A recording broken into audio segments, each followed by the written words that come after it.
أعوذ بالله من الشيطان الرجيم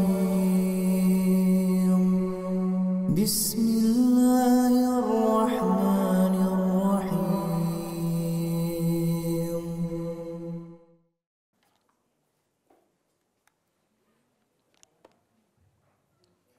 بسم الله الرحمن الرحيم. Assalamualaikum warahmatullahi wabarakatuh.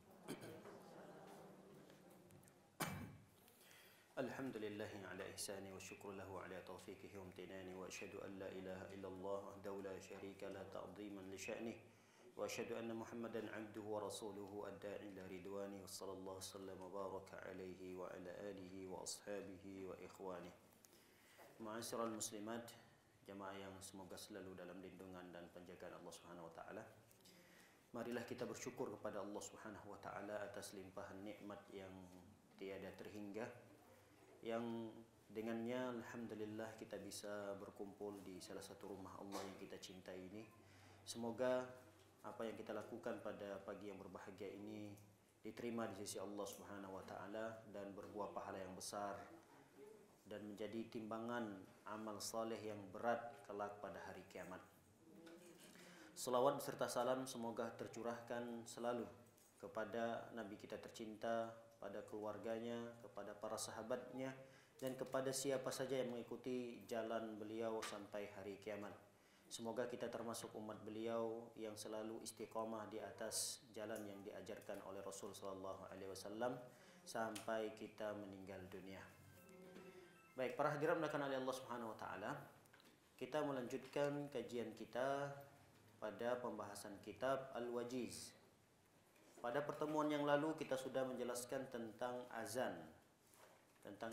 Kemudian kita sedikit menyinggung tentang syarat-syarat sahnya salat. Lalu kemudian kita akan mengulang kaji lagi ini, yaitu sifat salat, tata cara, kaifiyah salat. Kalau tidak salah, kita sudah menyelesaikan dulu pembahasan tentang sifat salat Nabi. Satu kitab khusus tentang pembahasan salat. Tidak ada masalah kita mengulang kaji lagi. Di sini diulangi lagi pada pembahasan kitab Al-Wajiz ini untuk menyegarkan kembali ingatan kita. Baik. Sifatus shalah. Sifat atau tata cara salat yang contohkan oleh Nabi sallallahu alaihi wasallam. Baik, yang pertama, ini yang pertama. Rasul sallallahu alaihi wasallam ketika ingin salat, yang beliau pertama lakukan adalah menghadap kiblat, berdiri dekat dengan sutroh. Ini yang pertama, yaitu berdiri menghadap ke arah kiblat, mendekat dengan sutroh, lalu berniat. Berarti kalau sutroh itu kan kita sudah tahu apa saja benda yang bisa kita letakkan di depan kita. Apakah itu tas kita, atau mungkin tembok, atau tiang, atau teman kita, itu bisa dijadikan sutroh. Jadi sutroh itu adalah sebagai penghalang antara tempat sujud kita dengan orang yang mungkin bisa berlalu lalang di depannya. Baik, ini yang pertama. Yang kedua yang dilakukan oleh Rasul sallallahu alaihi wasallam, lalu kemudian Rasul membuka salatnya dengan bertakbiratul ihram. Allahu akbar. Ini yang kedua, bertakbiratul ihram seraya mengangkat kedua tangan beliau. Ini juga sudah kita jelaskan tata cara mengangkat tangan itu, ada yang sejajar dengan bahu, ada yang sejajar dengan telinga. Kemudian kedua telapak tangan mengarah dan menghadap ke arah kiblat. Allahu akbar, sejajar dengan telinga, atau di bawahnya lagi Allahu akbar. Baik, yang ketiga yang dilakukan oleh Nabi sallam, yad'ul yumna 'ala al-yusra fawqa sadrihi. Beliau meletakkan tangan kanannya di atas tangan kiri, lalu meletakkan keduanya di atas dada. Lihat di sini. Ini dada di sini. Di sini.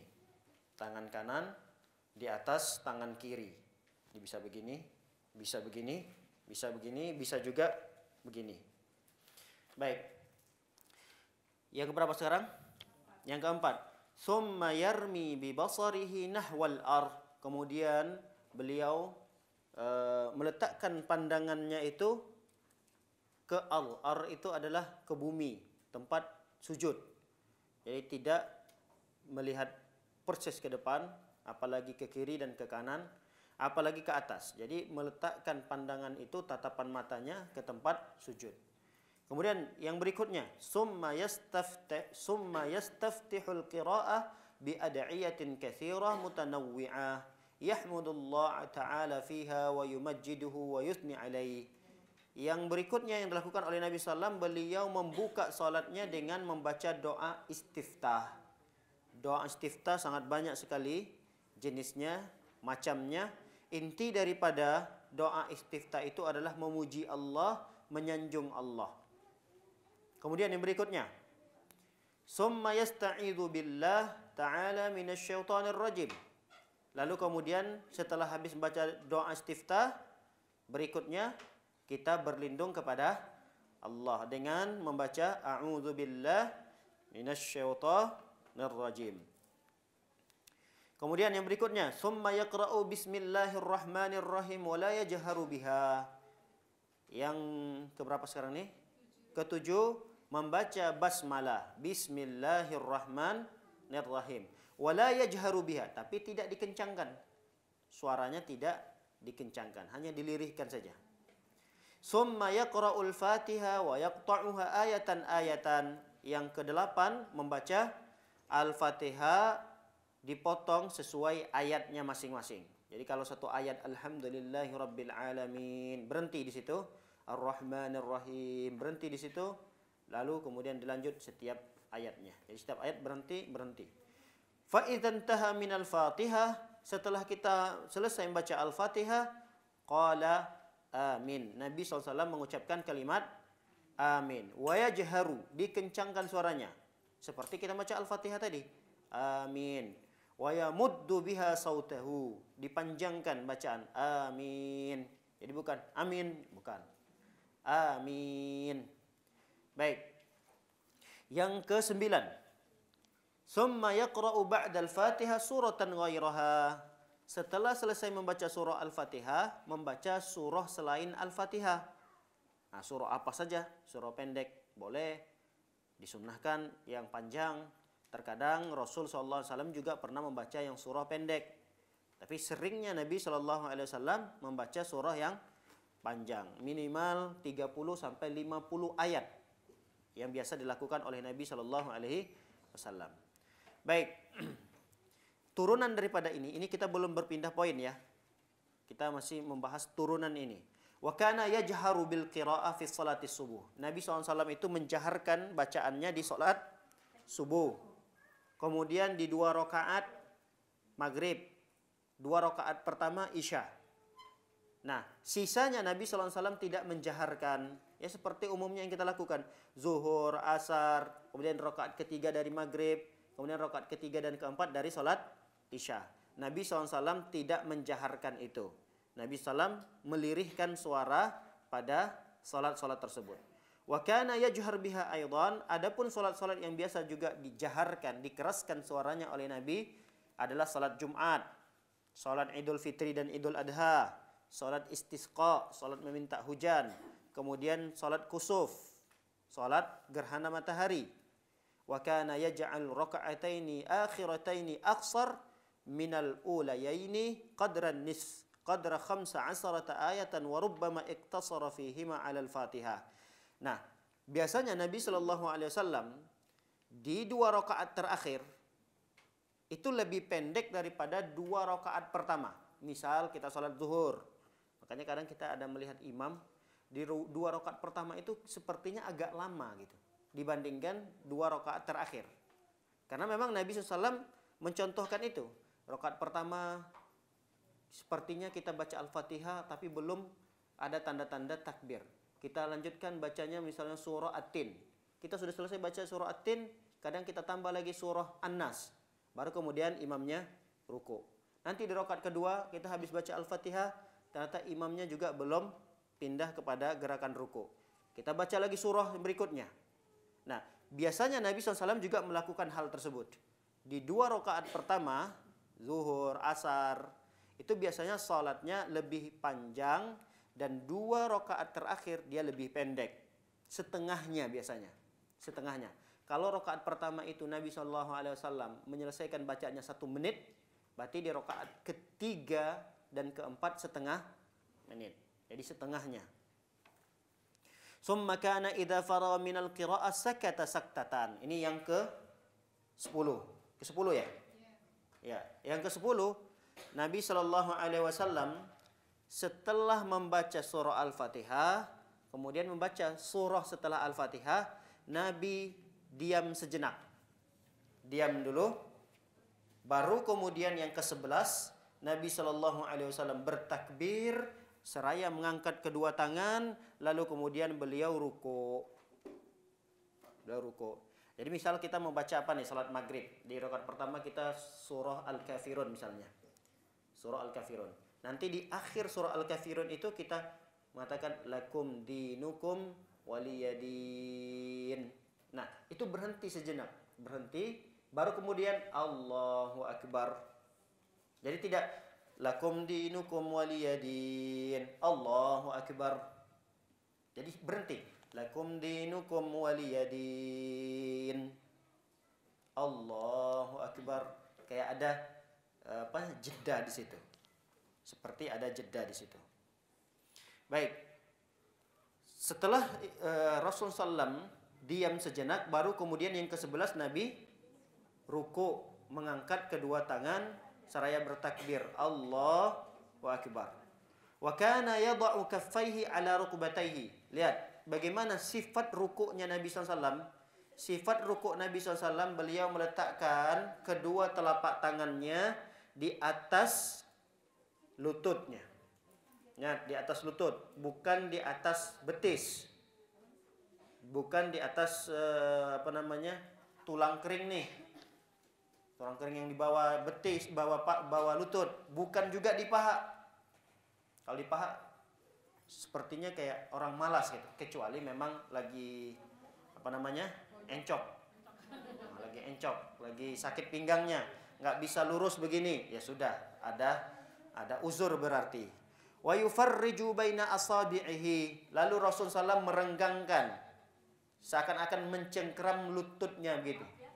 Ini posisi telapak tangannya seperti mencengkram kedua lututnya.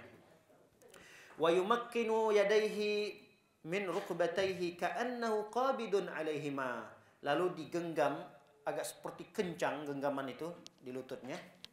Nih, seperti digenggam kedua lutut tersebut dengan menggunakan dua telapak tangannya yang seperti mencengkram begini. Jadi bukan begini posisinya, tapi begini, mencengkram kedua lutut. Baik. Wa kana yujafi mirfaqaihi an jambaihi. Di saat ruku juga Nabi SAW menjauhkan mirfaqai. Ini mirfaqai apa nih? Siku dari jambai. Jambai ini nih. Apa namanya nih? Lambung ya. Apa nih? Lambung. Jadi Nabi SAW itu di saat ruku beliau menjauhkan sikunya dari ini, kedua jambai. Kalau bahasa Arab nih jambaihi. Nih di sini nih. Nih, pinggang sini. Pinggang sini kan? Nih antara pinggang dengan tulang rusuk nih, apa namanya nih? Enggak tahu bahasa Indonesianya. Lambung kah atau apa? Jadi Nabi SAW itu dia begini. Nih, dipraktekin. Ini. Jadi ini kedua apa tadi? Kedua telapak tangan direnggangkan. Jadi dipegang ini lututnya begini. Kalau gini kan dekat nih, siku dengan ini kan dekat gini. Ya kan? Rasul SAW itu dia renggangkan, dia jauhkan antara siku dengan lambungnya. Jadi diginiin,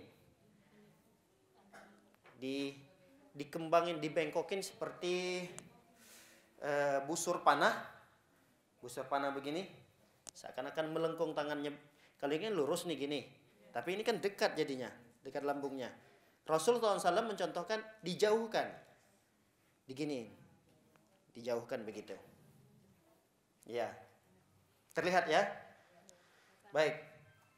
Wa yabsutu dhahrahu wa yusawwihi. Lihat bagaimana punggung Rasul SAW di saat ruku.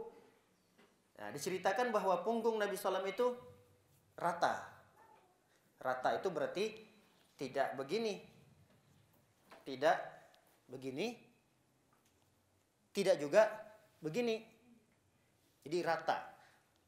Rata, jadi lurus antara kepala, punggung dan seterusnya sampai ke pinggang.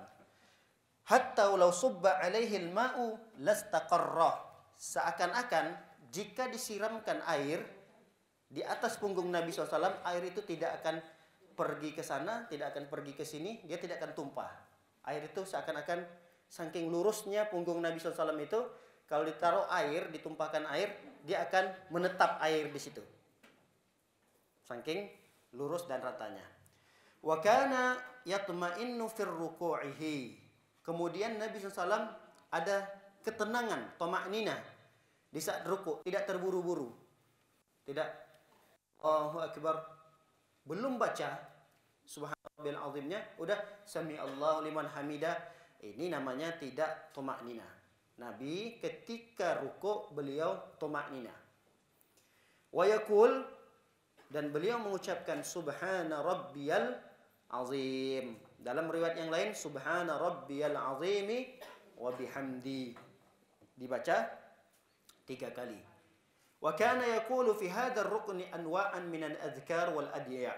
Adapun zikir-zikir dan doa-doa di ruku' ini sangat banyak. Kadang Rasulullah SAW membaca subhana rabbiyal azim, kadang Nabi subhana rabbiyal azim wa bihamdi, dan bacaan-bacaan lain. Wa kana yanha an qiraatil Qur'an fir ruku'i was sujud. Dan Nabi SAW melarang membaca Al-Quran di saat ruku' dan sujud. Jadi jangan baca Al-Fatihah di saat ruku'. Jangan baca surah-surah yang lain. Jangan baca potongan-potongan ayat yang lain di saat ruku' itu, karena dilarang. Baik, sekarang yang keberapa? Sifat yang keberapa sekarang? Yang ke-11, 12. Hah? Ke-12. Baik. Summa kana sallallahu alaihi wasallam yarfa'u sulbahu minar ruku'. Lalu Nabi SAW tadi kan dari ruku' nih. Sekarang berpindah mengangkat sulb itu ini. Sulb itu tulang belakang ini. Tulang belakang diangkat oleh Nabi. Tadi kan posisinya bengkok gini. Sekarang diangkat kembali oleh Nabi SAW tulang punggungnya, karena tadi posisinya ruku', sekarang mau berdiri lagi. Nah, ini berdiri ini disebut dengan apa nih? Sedang i'tidal. Nah, Nabi SAW di saat i'tidal itu, beliau seraya membaca Sami Allahu liman hamidah. Wa kana yarfa'u yadayhi 'inda hadzal i'tidal. Nabi SAW pun mengangkat tangannya, Sami Allahu liman hamidah. Mengangkat tangannya seperti biasa, seperti begini. Jadi bukan seperti apa yang dilakukan oleh sebagian kaum muslimin. Mengangkat tangannya Sami Allahu liman hamidah. Jadi telapak tangannya malah diarahkan ke langit begini. Sami Allahu liman hamidah. Yang benar adalah seperti kita takbiratul ihram. Sami Allahu liman hamidah. Telapak tangannya ini diarahkan ke arah kiblat. Baik. Yaqul, kemudian Nabi SAW setelah selesai membaca Sami Allahu liman hamidah, Rabbana walakal hamd. Wa kana taratan yazidu ala dzalik. Kadang juga ditambah oleh Nabi. Tidak hanya Rabbana walakal hamd, kadang ditambah hamdan katsiran thayyiban mubarakan fi. Kadang ditambah Rabbana walakal hamdu mil'us samawati wa mil'ul ardi, dan seterusnya. Baik, yang keberapa sekarang? Yang ke-13. Summa kana yukabbiru wa yahwi sajidan. Kemudian Nabi SAW bertakbir lagi untuk mengerjakan sujud. Ini kan i'tidal nih. Habis i'tidal ngapain? Takbir untuk menuju sujud. Wa yada'u yadayhi 'alal ardi qabla rukbatayhi. Nabi SAW di saat sujud itu meletakkan kedua tangannya terlebih dahulu sebelum kedua lututnya. Jadi di saat sujud itu, di saat sebelum sujud, ini dari i'tidal, Allahu Akbar, Nabi mau sujud. Nah, yang dilakukan oleh Nabi SAW adalah meletakkan kedua telapak tangan dulu, setelah itu baru lutut. Itu yang dilakukan oleh Nabi SAW. Wa kana ya'tamidu ala kaffaihi wa yabsutuhuma. Dan Nabi SAW ya'tamid itu bertumpu kepada kedua tangannya di saat beliau mau sujud. Wa yabsutuhuma, dan beliau membentangkannya seperti ini, membentangkannya. Wa yadummu asabi'ahuma, kemudian jari jemarinya dirapatkan oleh Nabi SAW. Dirapatkan begini. Wa yuwajjihuhuma qibalal qiblah, dan mengarahkan seluruh jari jemari ini ke arah kiblat. Begini. Ditumpu, Nabi menggunakan tumpuannya adalah telapak tangannya, seraya jari jemari dirapatkan, dan seluruh ujung-ujung jari jemari ini menghadap ke arah kiblat. Wa kana yaj'aluhuma hadwa manqibaihi. Kadang Nabi SAW meletakkan telapak tangannya ini sejajar dengan pundaknya. Terkadang sejajar juga dengan telingahnya. Jadi posisi tangan kita ini usahakan sejajar dengan pundak kita atau dengan telinga kita. Jadi jangan sampai kedua telapak tangan posisinya lebih depan daripada kepala. Tergambar gak? Hah? Tergambar ya? Jadi kita sujud, tangan kita ini ya minimal sejajar dengan pundak begini. Jadi tidak tangan di sini, kepala sujudnya di sini. Berarti tangan lebih maju daripada kepala. Atau jangan sampai juga tangan ini dia lebih dekat dengan lutut. Berarti kalau dekat dengan lutut tidak sejajar dengan pundak. Paham? Insya Allah tergambar ya. Nggak perlu dipraktekkan. Hah? Perlu dipraktekkan juga? Ya, jadi di sini Nabi SAW itu mensejajarkan tangannya ini kayak ini. Jadi lihat. Di sini Rasul kan dari Sami Allahu liman hamidah. Rasul ingin melakukan gerakan sujud. Apa yang pertama sekali dijatuhkan oleh Nabi? Tangannya. Jadi gini. Tangan dulu, baru kemudian lutut. Setelah itu sujud Nabi SAW. Nah, ini sejajar dengan apa ini? Telinga atau pundak? Hah? Pundak. Telinga saya di sini. Hah? Ini pundak. Kalau di sini? Telinga. Kalau di sini? Kalau di sini? Yang dipilih tadi ada dua pilihan. Sejajar dengan pundak atau sejajar dengan telinga. Jadi boleh begini. Sejajar dengan pundak. Maju sedikit sejajar dengan telinga. Hanya dua pilihan itu. Jadi jangan sampai begini. Juga jangan sampai begini. Dekat dengan lutut. Tidak. Baik.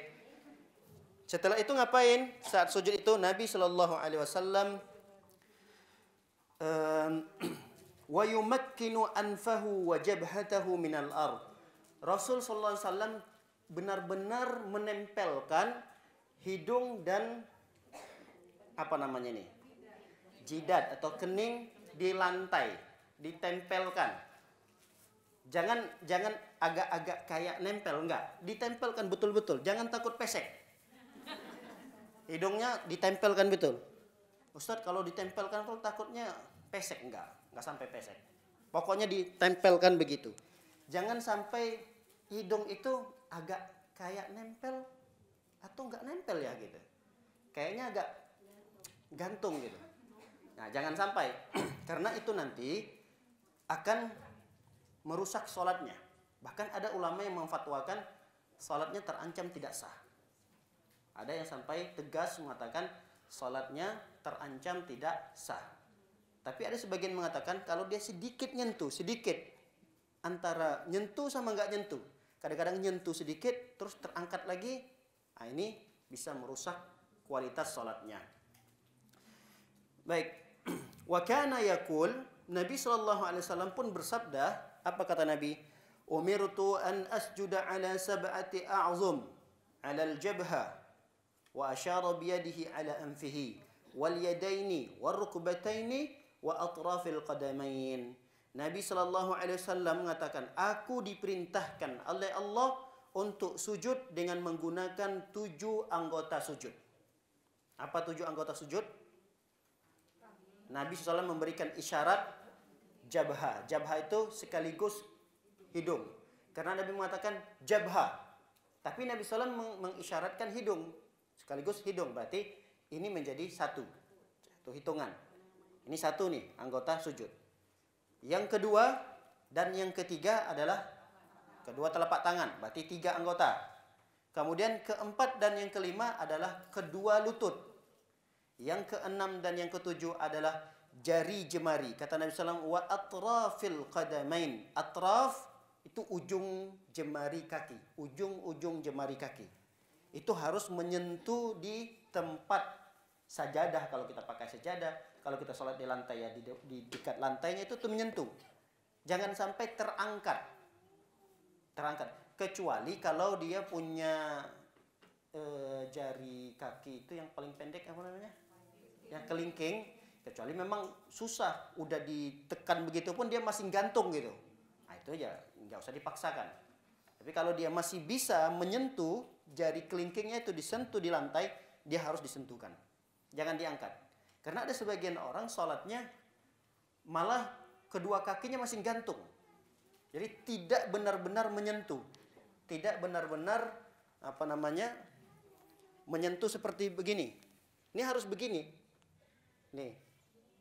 Ini harus menyentuh semua jari jemarinya, ini harus menyentuh begini. Jadi jangan seperti ini. Jadi jangan juga diangkat seperti ini. Kalau diangkat nanti terancam sholatnya. Ada yang mengatakan tidak sah, ada yang mengatakan sholatnya sampai rusak. Kenapa? Karena ini memang tegas. Nabi mengatakan umirtu, aku diperintahkan. Kalau kalimatnya perintah, ini berarti kalau diselisihi ada iqabnya, ada konsekuensinya. Kalau dia diselisihi perintah tersebut. Makanya Nabi mengatakan aku diperintahkan ketika aku sujud untuk menggunakan 7 anggota sujud. Jadi 7 anggota sujud ini harus benar-benar menyentuh di tempat di mana kita sholat. Baik. Wa kana yaqul, dan dalam hadis yang lain Nabi SAW mengatakan la salata. Ini hadisnya. La salata liman la yusibu anfuhu minal ardi ma yusibu jabinuhu. Tidak sah salat seseorang yang apabila hidungnya tidak menyentuh sebagaimana keningnya menyentuh lantai. Hadisnya sangat tegas sekali. Kata Nabi SAW, tidak ada salat. Bagi siapa? Bagi orang yang hidungnya itu tidak menyentuh sebagaimana keningnya. Kan gak mungkin kalau ada orang sujud tapi keningnya gak nyentuh. Mustahil. Namanya sujud pasti keningnya nempel di sajadahnya. Tapi kalau hidung, mungkin atau tidak? Mungkin. Keningnya nempel, hidungnya nggak nempel mungkin. Bisa.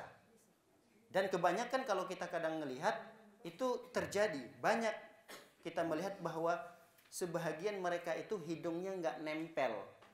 Nggak nempel. Bahkan kalau kita letakkan, jangankan kertas terlalu tipis lah. Tangan gitu, jari gini, diginiin pun lewat gitu. Bisa lewat gini.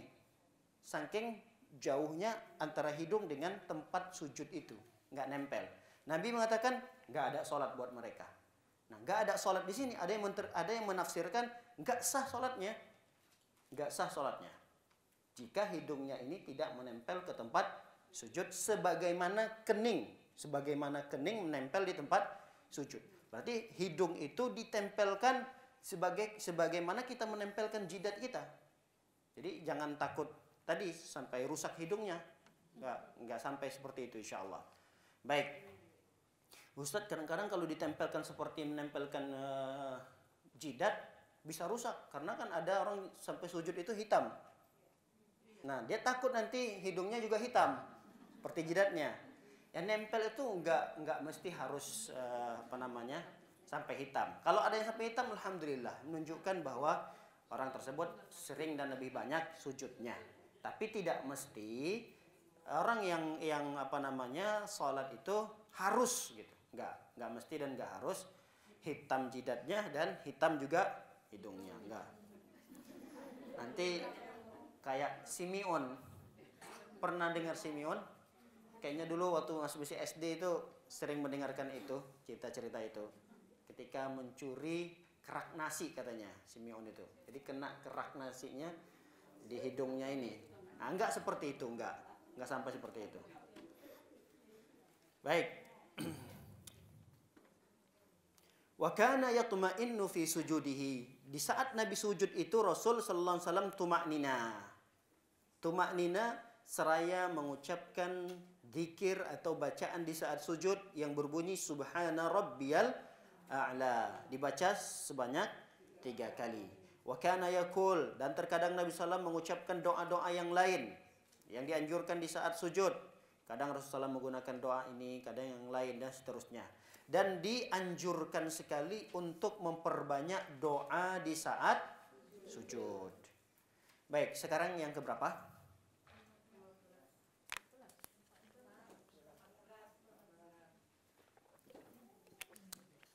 14 atau 15 atau 13? 14. Summa kana sallallahu alaihi wasallam yarfa'u ra'sahu mukabbiran. Kemudian setelah dari sujud, Nabi SAW mengangkat kepalanya seraya bertakbir Allahu Akbar. Mengangkat kepalanya seraya bertakbir Allahu Akbar. Summa yafrishu rijlahul yusra fayaq'uda 'alaiha mutma'innan. Lalu kemudian Nabi duduk. Ini yang ke-14. Yang ke-14, Nabi SAW duduk di atas kaki kirinya. Yafrishu itu menjadikan alas tempat duduknya itu adalah kaki kirinya, dan Rasul mendudukkan memang di atas kaki kirinya itu mutma'innan, dan beliau tuma'ninah di situ, tenang sejenak duduk di atas kaki kirinya. Ini disebut dengan duduk apa namanya? Iftirash. Firash itu artinya hamparan. Bisa juga kasur, apa yang bisa dihamparkan. Nah, itu namanya firash. Kalau iftirash itu adalah kaki kiri kita jadikan alas untuk duduk. Makanya disebut dengan iftirash. Ini kan kaki kita. Kaki kiri kita itu kita dibentangkan begini. Sedangkan kaki kanannya diapain namanya nih? Ditegakkan begini kaki kanannya. Kita duduk di atas kaki kirinya ini yang kita bentangkan tadi. Itu namanya iftirash. Kita bentangkan kaki kiri kita, lalu kita duduk di situ. Nah, inilah namanya iftirash. Kalau kita duduknya tidak di atas kaki kiri, tapi di karpet atau di sajadah atau di lantai, ini namanya duduk tawarruk. Bisa dibedakan itu antara iftirash dengan tawarruk? Bisa ya, insyaallah. Jangan bertukar-tukar lagi. Ada yang mengatakan tawarruk itu duduknya iftirash bertukar jadi tawarruk. Jadi harus diingat iftirash itu apa, tawarruk itu apa. Baik. Kaki kanannya tadi Rasul SAW tegakkan begini, jari jemarinya itu menghadap ke arah kiblat. Jari jemari kaki kanannya itu dia berdirikan gini kalau memungkinkan. Atau kalau belum sakit Ustadz, kalau lama-lama begitu sakit, ya belajar. Kalau misalnya tidak memungkinkan juga sakit, tidak tenang dan tidak khusyuk sholatnya, ya sudah kakinya ditidurin aja gini. Ini jarinya begini aja. Tapi kalau dia bisa mencoba untuk kakinya ditegakkan, jari jemarinya menghadap ke arah kiblat, itu bagus. Karena itu yang dicontohkan oleh Nabi Shallallahu Alaihi Wasallam. Seraya Nabi SAW membaca Zikir duduk di antara dua sujud. Apa zikirnya? Allahumma firli warhamni wajburni warfa'ni wahdini wa'afini warzuqni. Ya. Allahumma firli warhamni wajburni warfa'ni wahdini wa'afini warzuqni. Jadi yang terakhir warzuqni. Kadang versi yang pernah kita hafal apa? Rabbi firli warhamni wajuburni warfa'ni wahdini wa'afini wa'fu'anni. Sebenarnya sih tidak ada masalah. Tidak ada masalah. Tapi kalau kita bisa menghafal dengan urutan ini lebih baik lagi. Urutan ini lebih baik lagi.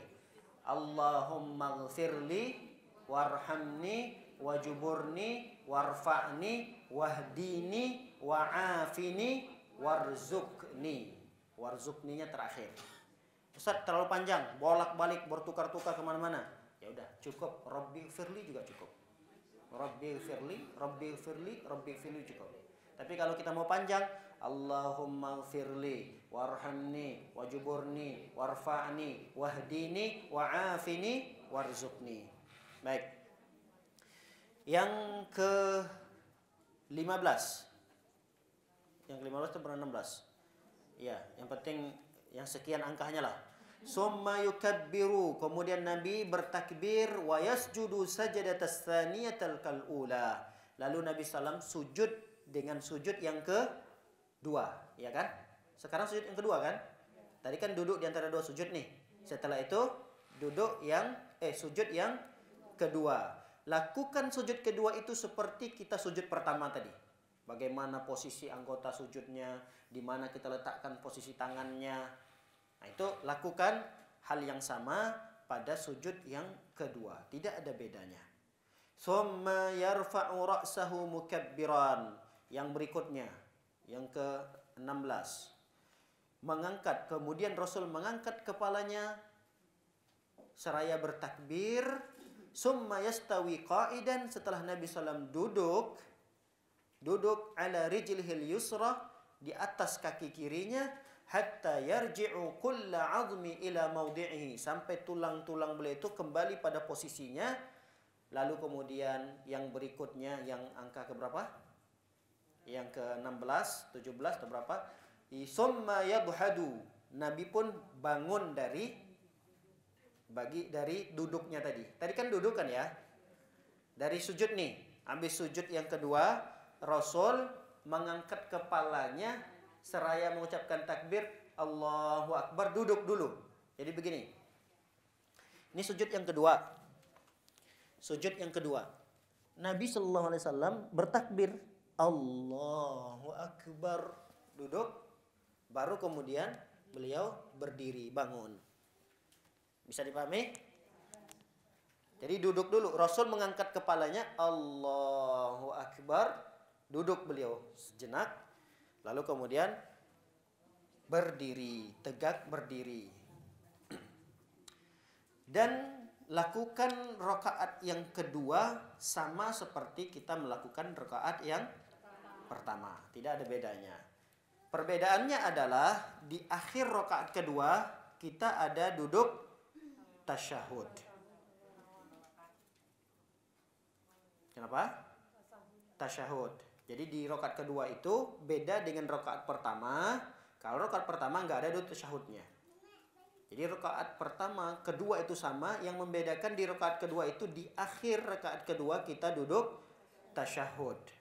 Baik, itu poin yang berikutnya. Nabi SAW duduk tasyahud ba'dal faragh minar raka'atis tsaniyah, setelah menyelesaikan rakaat kedua.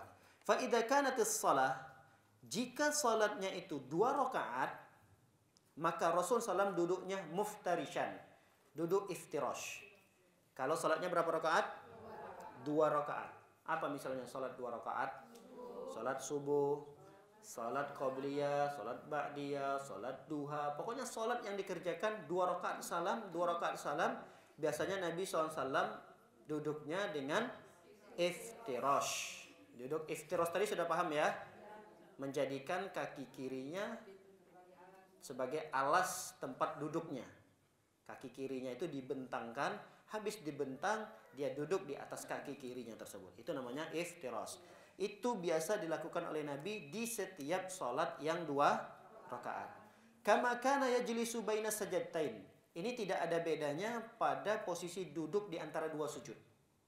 Karena ada duduk di antara 2 sujud, sujud, habis sujud, kemudian kita duduk nih. Nah, itu sama, duduknya sama seperti iftirash juga. Wa kadzalika yajlisu fit tasyahhudil awwal minas tsulatsiyah war rubu'iyyah. Dan duduk iftirash ini juga berlaku pada salat yang 3 rakaat dan salat yang 4 rakaat. Jadi iftirash itu berlaku pada salat yang 3 rakaat. 3 rakaat ada berapa tasyahudnya? 2. Nah, tasyahud pertama itu iftirash. Begitu juga salat yang 4 rakaat ada 2 tasyahud, tasyahud awal dan tasyahud akhir. Tasyahud awal ini duduknya adalah duduk iftirash. Wa kana idza qa'ada fi tasyahhud wada'a kaffahu. Manakala Nabi sallallahu alaihi wasallam duduk tasyahud, beliau meletakkan kaf. Kaf itu ini telapak tangannya. Telapak tangan kanannya di atas paha kanannya. Jangan disilam. Jangan begini dulu megangnya. Tangan kanan, telapak tangan kanan diletakkan di atas paha kanan. Paha. Kalau kita duduk berarti di atas pahanya. Baik. Begitu juga telapak tangan kiri diletakkan di atas paha kaki kiri. Wa kana yabsutu yusra. Dalam kondisi telapak tangan kiri dalam kondisi terbentang. Begini, tetap dalam kondisi terbentang. Wa yaqbidul yumna. Adapun telapak tangan kanan di saat tasyahud dia digenggam. Paham? Digenggam. Wa yushiru bis sababah. Kemudian berikan isyarat dengan jari telunjuk. Isyarat. Digenggam. Kemudian ada isyarat dengan menggunakan telunjuk. Wa yarmi basarihi ilaiha. Tatapan mata kita melihat pada jari telunjuk itu. Wa yarmi bi basarihi ilaiha. Jadi mata kita melihat telunjuk yang tadi diangkat ini, yang diberikan isyarat. Sekarang tatapan mata kita tidak lagi di tempat sujud. Kan tadi di awal kita sudah jelaskan kita melihatnya tempat sujud. Tapi tatkala kita sedang tasyahud, baik itu pertama maupun yang terakhir, maka tatapan mata kita melihat kepada isyarat jari ini. Wa kana idza rafa'a usbu'ahu yuharrikuha yad'u biha. Nabi juga pernah melakukan tatkala beliau memberikan isyarat jarinya seperti ini, Nabi yuharrikuha. Kadang Nabi sallam menggerak-gerakkannya. Ada yang seperti itu. Kenapa? Karena Nabi sallam pernah bersabda, la hiya ashaddu 'ala syaitani minal hadid. Sungguh gerakan jari itu tadi itu lebih ditakutkan oleh syaitan daripada besi. Jadi hadisnya disahihkan oleh para ulama. Baik, yang berikutnya. Yang keberapa sekarang? Ya. Summa kana sallallahu alaihi wasallam yaqra'u fi kulli raka'ataini tahiyyah. Nabi sallallahu alaihi wasallam membaca di setiap 2 rakaat ada tahiyyah. Apa tahiyyah ini? Tahiyyah ini pujian kepada Allah saat kita tasyahud itu. Tasyahud kan duduknya nih. Duduknya. Nah, bacaannya itu namanya tahiyat. Kalau bahasa kita sekarang tahiyat. Tahiyat. At-tahiyyatu lillah. Nah, itu. Wa kana yusalli ala nafsihi. Duduk tasyahud itu selain baca tahiyat, Rasul juga membaca salawat. Setelah Nabi sallallahu membaca salawat, syara'a dzalika li ummatihi. Itu pun disyariatkan kepada umat Nabi sallallahu. Wa kana yad'u fi salatihi. Dan Nabi sallallahu juga berdoa dalam salatnya itu dengan doa yang begitu banyak. Baik, yang berikutnya summa kana sallallahu yusallim ala yaminihi. Ini yang terakhir. Nabi SAW pun mengucapkan salam mengarah ke sisi sebelah kanan dengan ucapan assalamualaikum warahmatullah. Di sisi sebelah kiri pun sama dengan mengucapkan assalamualaikum warahmatullah. Boleh juga pada taslim yang pertama, ucapan salam yang pertama yang sebelah kanan, tambah wa barakatuh boleh. Assalamualaikum warahmatullahi wabarakatuh. Kemudian yang kedua, Assalamualaikum warahmatullahi. Cukup sampai di situ. Selesai sudah sifat salat yang kira-kira itulah yang pernah dicontohkan oleh Nabi Shallallahu Alaihi Wasallam. Apa yang kita bacakan dari awal sampai akhir tadi ini tidak mutlak harus seperti itu, karena masih ada beberapa perkara-perkara yang di situ terletak khilaf, di situ terletak perselisihan para ulama, masih ada. Kita hanya mengambil satu panduan saja ini. Karena kalau kita semua bahas khilaf-khilaf para ulamanya pusing.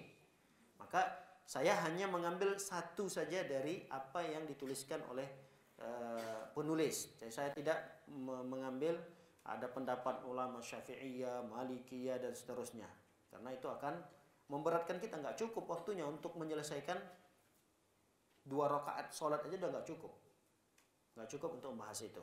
Baik, kita selesai menjelaskan secara ringkas sifat sholat Nabi Sallallahu Alaihi Wasallam. Sekarang dari pembahasan pertama sampai akhir salam tadi, takbiratul ihram, berdiri bagi yang mampu, kemudian niat, takbiratul ihram sampai salam.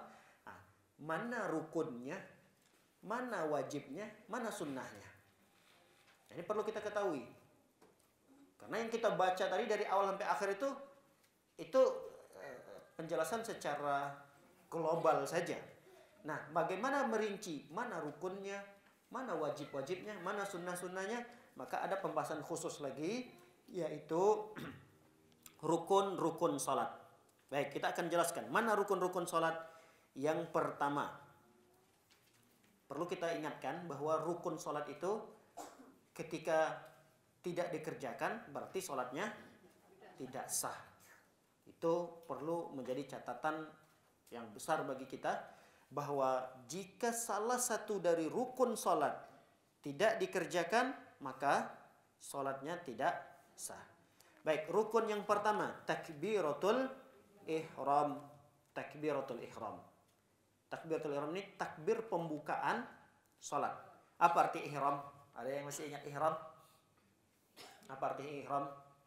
Apa arti haram? Haram tahu kan?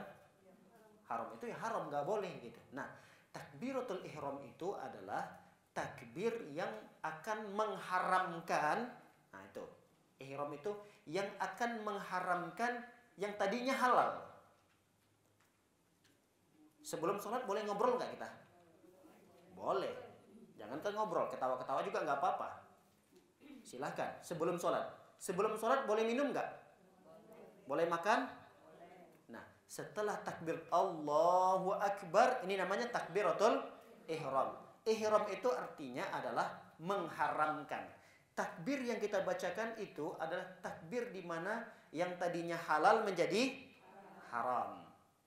Nah, itu namanya takbiratul ihram. Baik. Kadang ini ingin saya tekankan, tatkala sebagian jamaah yang sedang masbuk, hati-hati. Takbiratul ihram itu sangat penting. Masbuk, apalagi kita menemui imam sedang ruku. Karena kalau kita dapat imam ruku, lalu kemudian kita ruku, kita dapat rakaat atau tidak? Terhitung 1 rakaat kan? Nah, kadang-kadang ada orang keliru ketika dia ingin mengejar rukuknya imam, dia membaca takbir itu malah takbirnya ruku, bukan takbiratul ihram. Bisa dipahami? Nah, ketika dia membaca Allahu Akbar, dia langsung ruku. Ini takbir apa namanya? Takbir ruku, karena dia takbir Allahu Akbar, dia ruku. Dia sudah takbir ihram atau belum? Kalau dia sholatnya 3 rakaat, 4 rakaat, terhitung sah tidak sholatnya? Kenapa tidak sah? Dia tidak ada takbiratul ihramnya. Jadi takbiratul ihram Allahu Akbar. Setelah takbiratul ihram, baru kemudian kita takbir lagi Allahu Akbar, kita ruku. Kalau imam sujud, baru kemudian Allahu Akbar, takbiratul ihram dulu. Kadang ada yang gini, Allahu Akbar, kemudian Allahu Akbar. Nggak apa-apa, silahkan. Ada kadang Allahu Akbar, kemudian dia Allahu Akbar 1 kali lagi. dapati imam sedang sujud misalnya, Allahu Akbar, baru kemudian dia sujud. Bisa dipahami? Jadi usahakan jangan sampai takbirnya itu membingungkan. Ini takbir apa ini? Takbiratul ihram atau takbir kita ingin sujud atau ingin ruku? Nah, jadi harus dipastikan, ditegaskan di situ. Ini takbiratul ihram, Allahu Akbar. Nah, takbir yang kedua adalah takbir berpindah gerakan karena kita sudah melihat imam pada gerakan yang sudah tidak berdiri lagi. Kalau tidak berdiri kan butuh takbir kan? Nah, itu ada sebagian ulama menegaskan perkara yang seperti itu. Baik. Yang berikutnya, rukun yang kedua. Al-qiyamu fil fardi lil qadir alaihi. Berdiri dalam pelaksanaan sholat yang wajib bagi yang mampu. Ini bagian daripada rukun sholat. Apa yang kedua rukun sholat? Berdiri pada sholat yang apa ini? Sholat wajib. Kalau sholat sunnah nggak ada masalah. Boleh kita dalam kondisi duduk. Sholat apa saja dari sholat sunnah kita mengerjakannya dalam kondisi duduk boleh. Bagi yang mampu boleh itu tidak? Sholat sunnah boleh enggak? Boleh juga. Kita mampu, kita sehat misalnya, lalu kemudian sholat dalam kondisi duduk boleh. Cuma kata Rasulullah SAW, pahalanya setengah dari orang yang sholat berdiri. Itu perbedaannya. Bolehnya boleh, tidak ada masalah. Kalau sholat wajib tidak ada pilihan. Kalau dia mampu berdiri, nggak ada pilihan sholatnya duduk. Dia harus kerjakan dalam kondisi berdiri. Karena itu merupakan rukun. Yang namanya rukun kalau tidak dikerjakan, sholatnya tidak sah.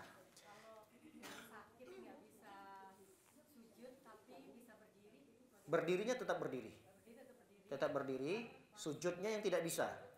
Berarti sujudnya nanti isyarat. Sujudnya itu misalnya dia berdiri doang bisanya, letakkan aja bangku di belakangnya seperti ini. Ini bangku belakangnya, dia sholat berdiri karena berdirinya bisa. Rukun, berdiri itu rukun. Allahu Akbar, dia berdiri. Ruku dia bisa? Ruku masih bisa. Dia ruku masih tetap ruku gini. Kemudian sami Allahu liman hamidah, rabbana walakal hamd. Dia mau sujud, sujudnya dia tidak bisa. Maka dia duduk aja di bangku itu. Isyarat begini aja. Isyarat begini saja. Ini isyarat sujud namanya. Kemudian duduk di antara dua sujudnya, duduk begini aja lurus. Allahu Akbar. Duduk di atas bangkunya tadi. Duduk begini. Rabbi firli warhamni wajburni warfa'ni. Allahu Akbar. Sujud lagi dia. Kemudian berdiri untuk rakaat yang kedua. Berdiri lagi. Allahu Akbar. Berdiri lagi. Kalau memang kondisinya sujud yang tidak bisa. Ya. Kalau berdirinya yang nggak bisa, tapi sujudnya bisa. Ini kebalik nih berarti. Ada orang memang berdirinya nggak bisa dia. Udah nggak kuat. Nah itu dia duduk di bangku. Sujudnya dia bisa. Nah sujudnya dia bisa. Dia turun. Jadi ada gerakan-gerakan yang masih sempurna bisa dia lakukan. Lakukan itu. Yang masih bisa sempurna seperti sujud tuh. Dia lakukan sujud itu. Karena sujud itu bagian rukun. Yang rukun yang bisa dia lakukan secara sempurna jangan diganti dengan isyarat. Jadi yang ganti dengan isyarat itu adalah ketika tidak mampu melakukannya. Kalau dia tidak mampu sujud tadi berarti isyarat di atas bangku. Yang sekarang dibalik, berdirinya yang nggak kuat. Berarti dia duduk di atas bangku. Sujudnya masih bisa. Sujudnya harus dilakukan secara langsung, jangan dengan isyarat. Baik. Rukun yang keberapa sekarang nih? Ketiga. Rukun yang ketiga adalah qiraatul Fatihah fi kulli raka'atin. Membaca surat Al-Fatihah pada setiap rakaat. Jadi sebagian ulama ada mengatakan kecuali kalau salat jahriyah yang sudah terdengar suara imamnya. Kecuali kalau kita salat berjamaah, kita bagian saf belakang, kadang-kadang tidak terdengar bacaan Al-Fatihah imam. Tiba-tiba ada ruku saja, nah itu sebaiknya kita baca Al-Fatihah. yang keempat dan yang kelima. Keempat dan yang kelima. Saya tidak sempat bacakan dalil-dalilnya, ada hadis-hadisnya, nanti silahkan dilihat kembali di dalam bukunya. Yang keberapa sekarang? Keempat dan yang kelima. Ar-ruku' wat tuma'ninah fihi. Ruku' yang keempat, yang kelimanya adalah tuma'ninah. Tuma'ninah itu tenang. Minimal seseorang itu dikatakan tuma'ninah di dalam ruku', dia membaca 1 kali bacaan ruku'nya. Subhana rabbiyal azimi wa bihamdi. Nah, ini 1 kali saja dia sudah baca, maka sudah dikatakan dia tuma'ninah. Baik. Berikutnya yang ke-6 dan yang ke-7. Yang ke-6 adalah i'tidal. I'tidal setelah ruku', dan yang ke-7-nya adalah tuma'ninah. Tuma'ninah lagi. Nah, dikatakan tuma'ninah itu ketika seseorang sudah kembali anggota tubuhnya, jadi pada posisinya masing-masing. Kalau berdiri itu berdiri, nah ini tulang belulangnya sudah kembali pada posisinya masing-masing. Sami'allahu liman hamidah. Tegak lurus dulu, udah kembali pada posisi masing-masing, baru kemudian sujud. Jangan Sami'allahu liman hamidah, Allahu akbar. Belum berdiri tegak lurus, belum kembali anggota tubuhnya pada posisi masing-masing, nah itu dah kemudian dia sujud lagi. Jangan. Jadi tunggu dulu, berdiri lurus dulu.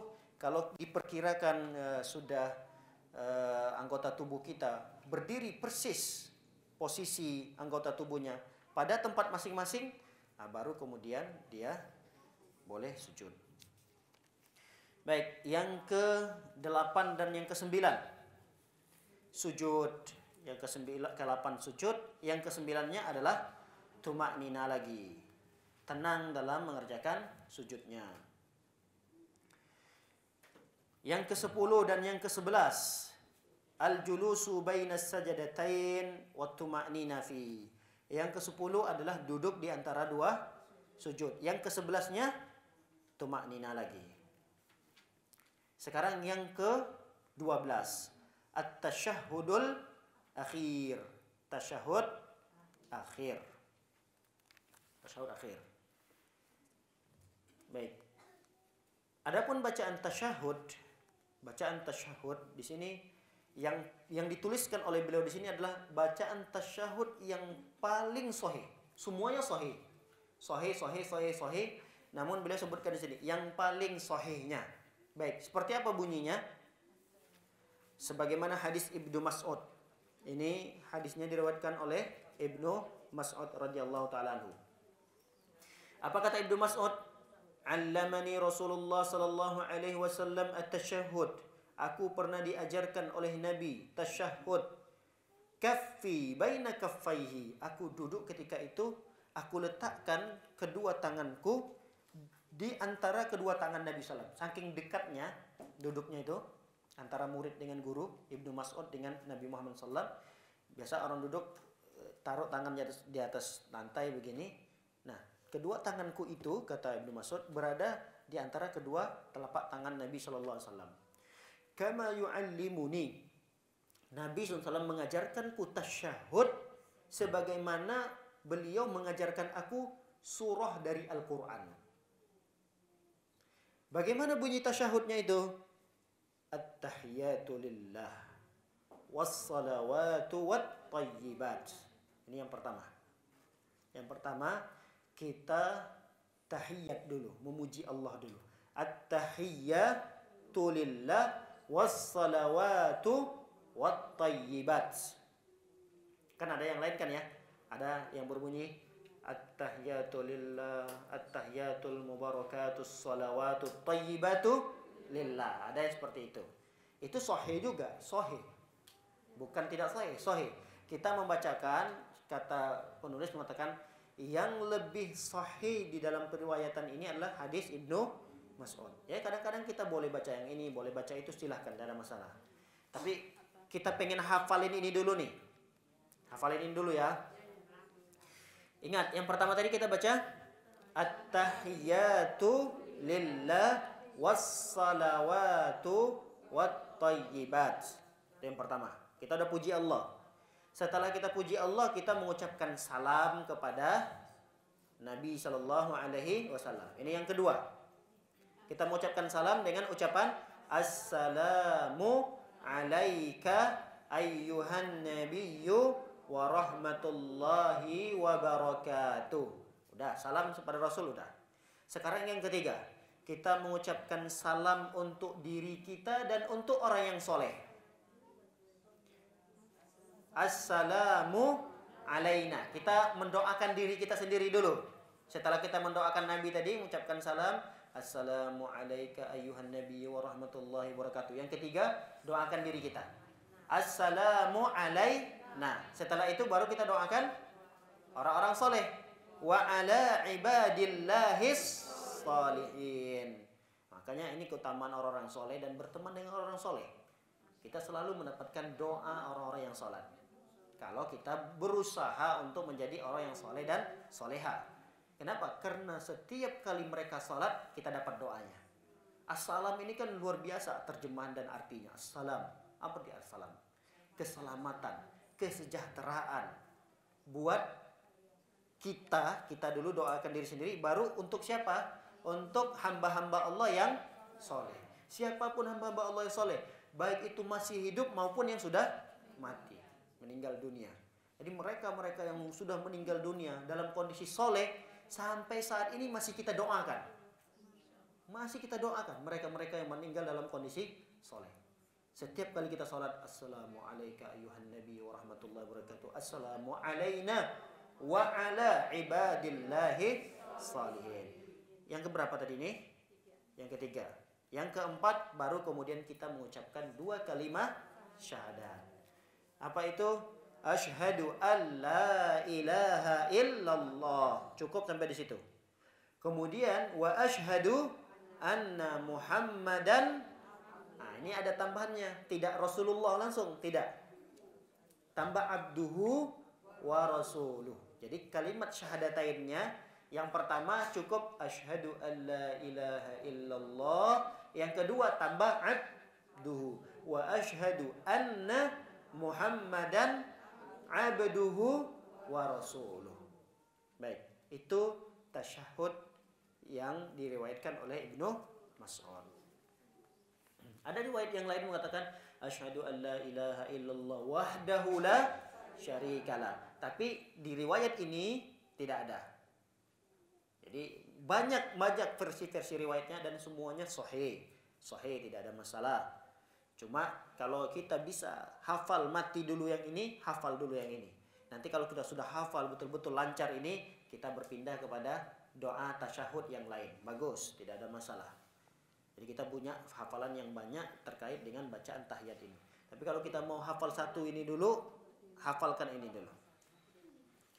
Baik, kita nggak usah baca di sini. Ada panjang lebar para ulama menjelaskan bahwa kalau Nabi SAW masih hidup, maka kita mengucapkan assalamu alaika. Alaika itu atasmu, atas kamu.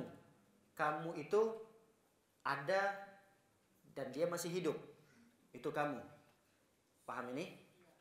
Berarti ini disebut dengan orang kedua.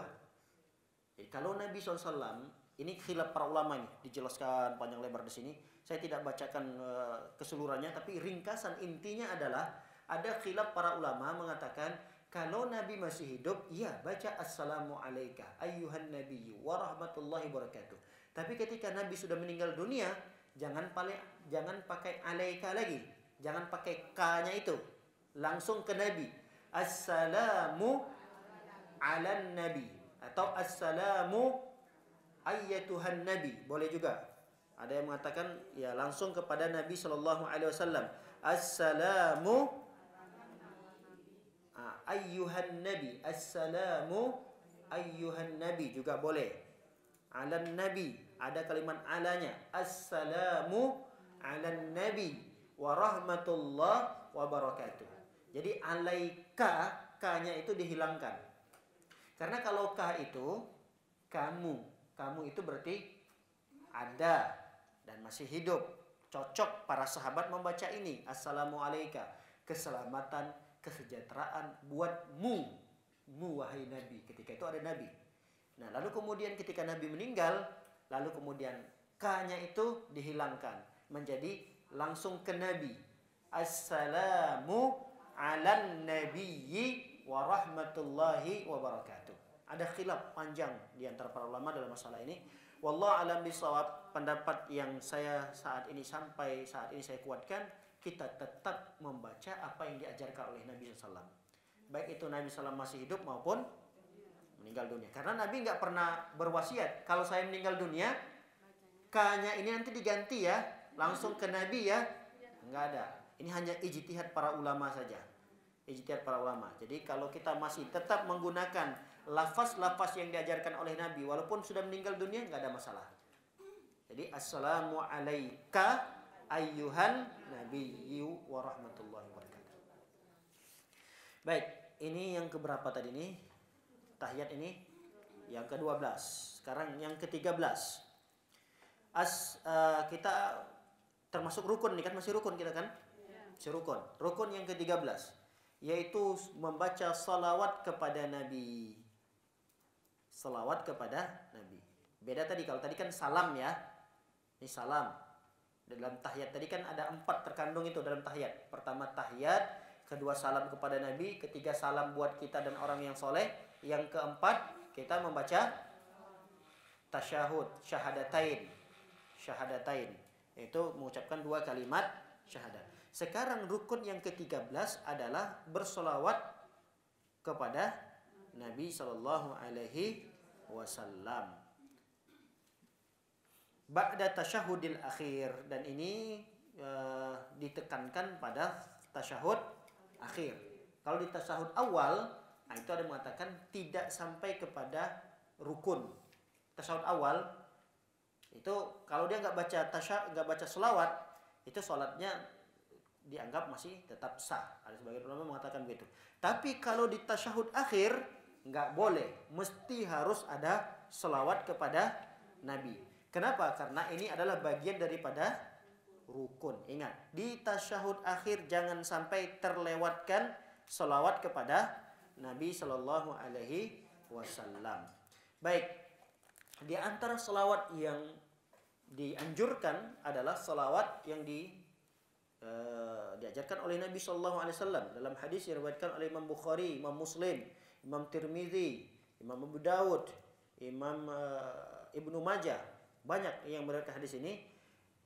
Bunyi selawatnya adalah Allahumma salli ala Muhammad wa ala ali Muhammad kama sallaita ala Ibrahim innaka Hamidum Majid. Kadang kan kita ada tambahan lagi tuh, wa ala ali Ibrahim. Boleh. Ini versi ini beda lagi. Yang versi ini karena banyak juga bacaan selawat juga banyak versinya. Dan itu sahih, banyak sahih. Nah, kalau di sini nggak disebutkan wa'ala, jadi nggak disebutkan wa'ala Ibrahim, yang disebutkan wa'ala ali Ibrahim langsung. Coba dengarkan. Allahumma salli ala Muhammad wa ala ali Muhammad kama sallaita ala ali Ibrahim. Langsung kepada keluarganya Nabi Ibrahim.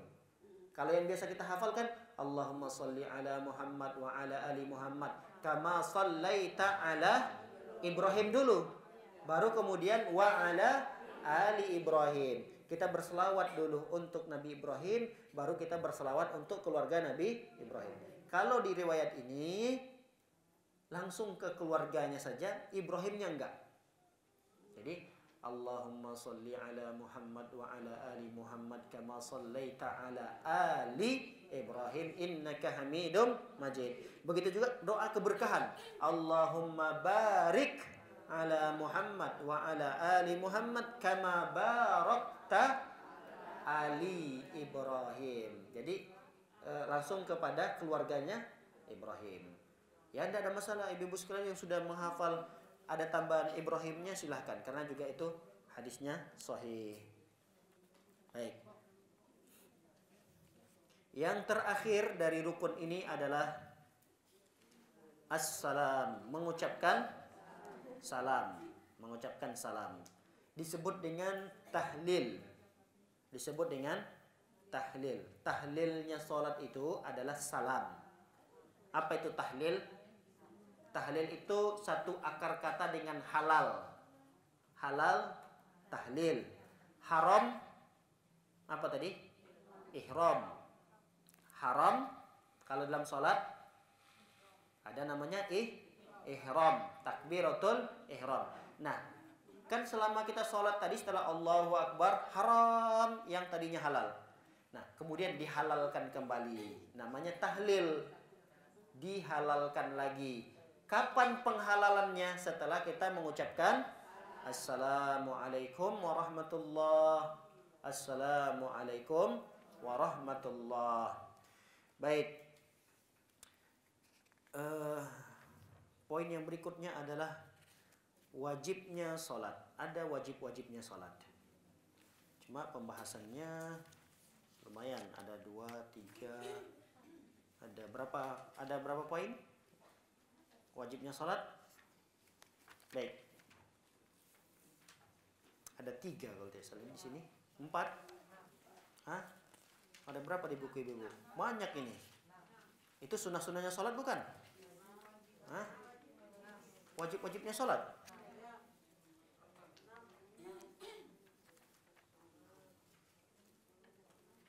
Apa-apa saja di situ? Hah? Takbiratul intiqal, tasyahud awal, kemudian ya, menggunakan sutra. 3, 4.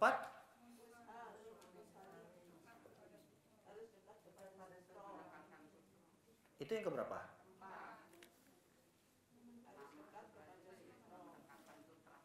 Itu sama pembahasannya.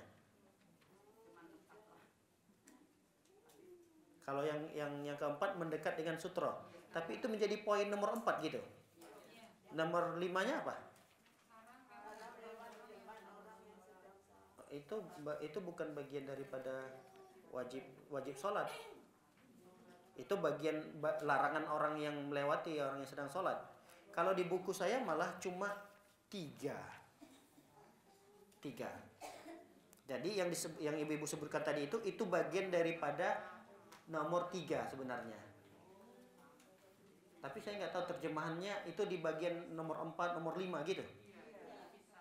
Dipisah. Sebenarnya yang nomor 4, nomor 5 itu turunan dari pembahasan nomor 3 sebenarnya. Jadi wajibnya sholat itu dituliskan di sini cuma 3 di sini. Ya, coba kita baca dah. Baik. Di antara wajibnya sholat, yang pertama itu adalah takbiratul intiqal. Takbiratul intiqal. Apa itu takbiratul intiqal? Ucapan takbir setelah kita berpindah gerakan ke gerakan berikutnya. Nah, itu dibaca, diucapkan maksudnya. Jangan mulutnya mingkem. Gerakan doang yang ada. Kepalanya bergerak-gerak, tangannya bergerak-gerak, tapi nggak ada kalimat Allahu Akbar, Allahu Akbar, Allahu Akbar. Nah, kalau tidak dibaca Allahu Akbarnya itu secara sengaja, ini sengaja ya, sengaja, maka terancam sholatnya batal. Jadi wajibnya sholat kalau ditinggalkan secara sengaja, sholatnya batal. Wajibnya sholat kalau ditinggalkan tidak sengaja, lupa dia tidak sengaja, tiba-tiba habis membaca surah Al-Kafirun misalnya begitu, lakum dinukum waliyadin, otomatis dia langsung ruku aja, nggak mengucapkan Allahu Akbar tanpa ada kesengajaan, langsung ruku. Berarti dia meninggalkan apa di sini? Wajibnya sholat. Apa itu? Takbir intiqalnya tadi. Harusnya dia baca apa? Allahu Akbar, ruku. Nah, termasuk takbir intiqal ini adalah ketika dia bangun dari ruku dengan mengucapkan Sami Allahu liman hamidah. Ini bagian daripada takbir intiqal, tapi memang dia tidak disebut dengan takbir. Tidak takbir. Tapi hukum Sami Allahu liman hamidah itu wajib. Paham? Itu bagian nomor 1. Nggak tahu kalau di terjemahannya. Ada nggak kalimat itu? Sami Allahu liman hamidahnya. Ada kan ya? Jadi takbiratul intiqal itu wajib. Berikutnya Sami Allahu liman hamidah, Rabbana walakal hamda. Nah, itu bagian yang wajib juga. Baik. Jadi sami Allahu liman hamidah juga dibaca. Jangan habis dari ruku berdiri aja gitu. Berdiri, enggak ada ucapan apa-apa. Enggak sami Allahu liman hamidah. Oh, enggak apa. Langsung berdiri aja dari ruku. Berdiri, kemudian berdiri sejenak, sujud lagi dia. Enggak membaca Allahu Akbar. Kemudian habis sujud, mau duduk di antara dua sujud, diam juga, enggak membaca enggak baca Allahu Akbar, Allahu Akbar. Ini harus diucapkan Allahu Akbar, Allahu Akbar. Minimal kita sendiri yang dengar, lirik Allahu Akbar, Allahu Akbar, Allahu Akbar. Ya, bisa bagi makmumnya. Boleh. Tapi ada sebagian ulama mengatakan dia juga membaca sami Allahu liman hamidah. Ada khilaf para ulama dalam hal itu, khusus bagi makmumnya. Jadi makmumnya itu apakah cukup hanya Rabbana walakal hamd atau dia juga sami Allahu liman hamidah.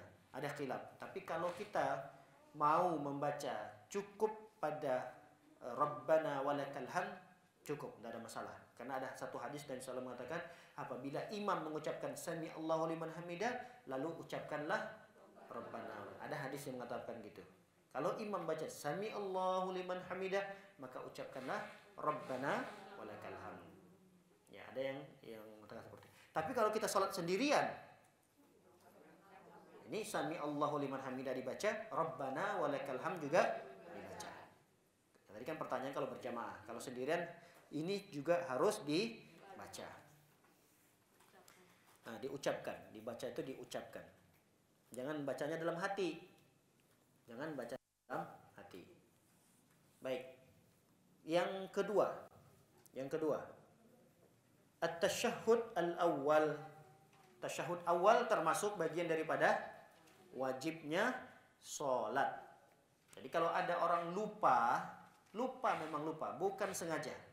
Di rakaat kedua berdiri dia, Allahu Akbar. Enggak tasyahud awal. Pas baca Al-Fatihah, bismillahirrahmanirrahim, alhamdulillah. Ingat, aduh, saya belum tasyahud awal. Apa yang harus dia lakukan? Balik lagi tasyahud awal atau lanjutkan lagi sholatnya? Lanjutkan sholatnya. Enggak apa-apa, enggak usah balik lagi. Waduh, saya belum tasyahud awal. Dia udah baca Al-Fatihah berdiri. Bismillahirrahmanirrahim, alhamdulillahirabbil alamin. Baru ingat, saya belum tasyahud awal. Enggak perlu duduk lagi, enggak perlu. Lanjutkan saja sholatnya, nanti bisa diganti dengan sujud sahwi. Sebelum salam, sujud sahwi dulu 2 kali. Paham ya? Kenapa tasyahud awal ini boleh ditinggalkan kalau tidak sengaja? Karena dia merupakan wajibnya sholat.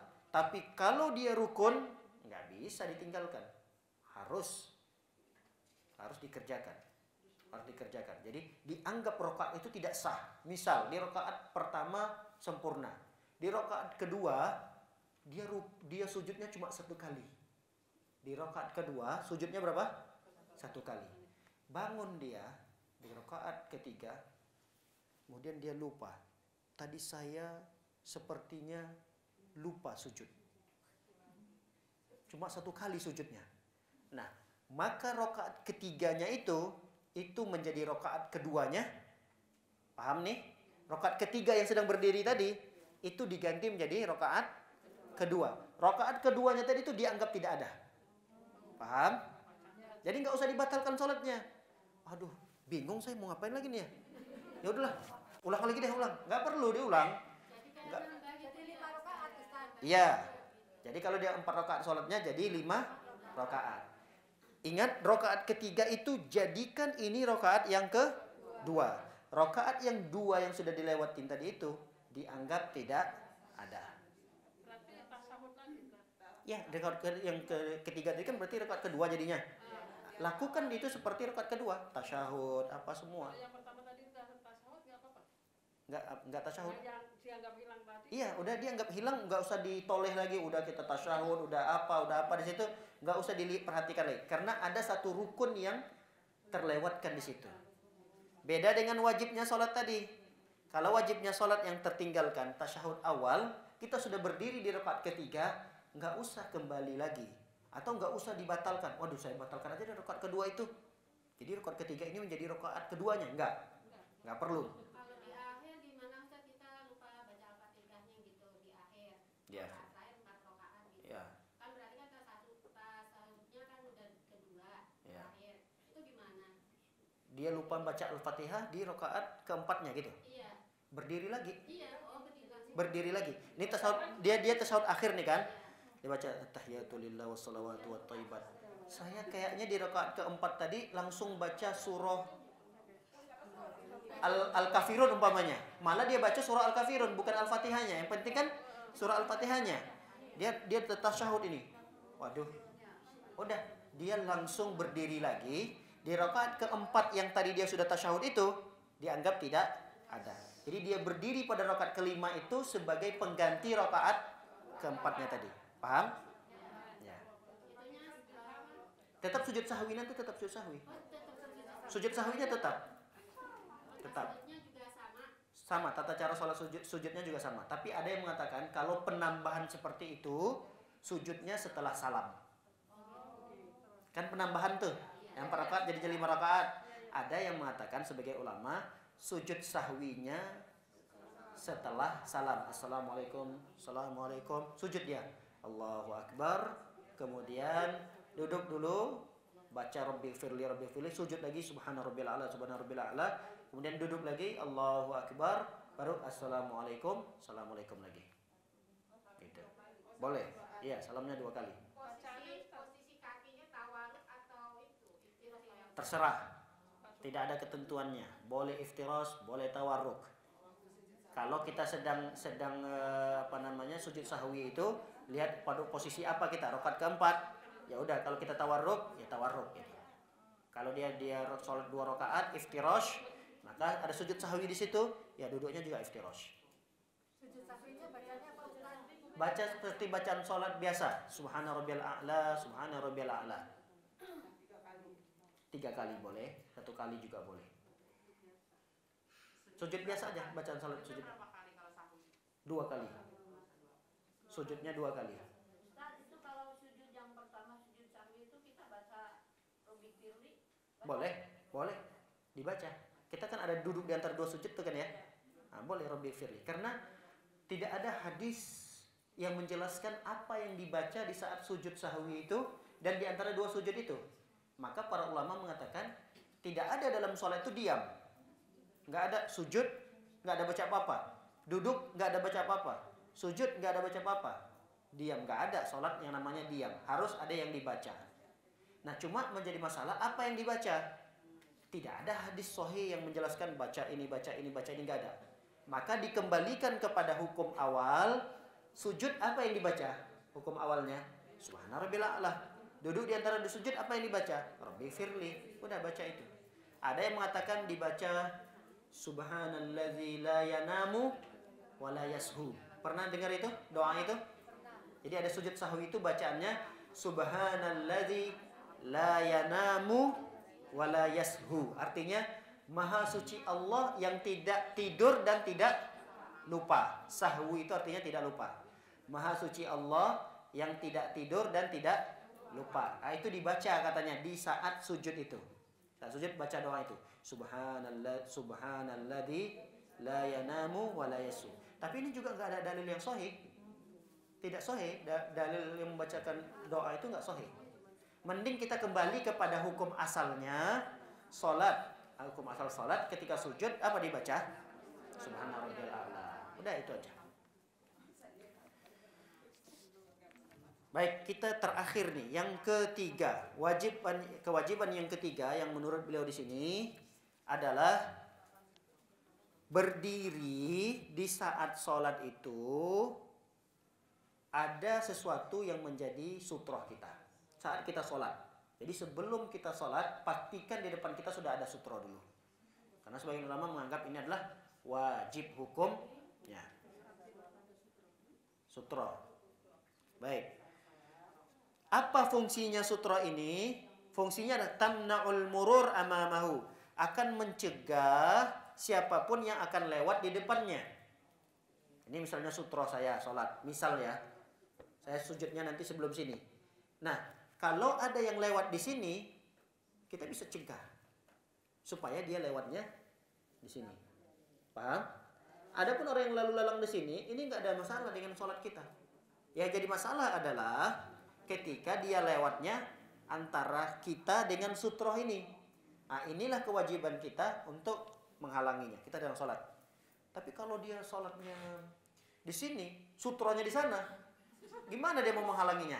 Dia jalan dulu 3 langkah, 1, 2, 3, gini lagi, kan nggak bisa. Kalau anak kecil, kalau memungkinkan untuk dihalangi, dihalangi. Tapi kalau nggak memungkinkan untuk dihalangi, ya udahlah.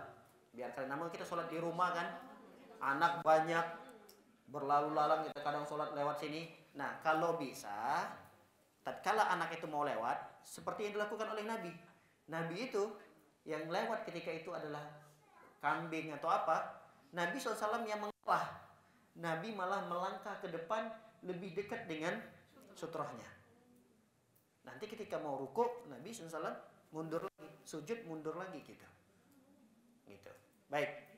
Ustaz, kalau itu kan rame-rame gitu ya, terus Iya. ada yang sholat itu tiba-tiba kita lewat itu nggak sengaja gimana? Kalau nggak sengaja tidak ada masalah. Gitu. Iya. Kalau apa kita lagi sama gitu, kita udah kasih tas gitu ya. Iya. Orangnya lewat tasnya kita digeser.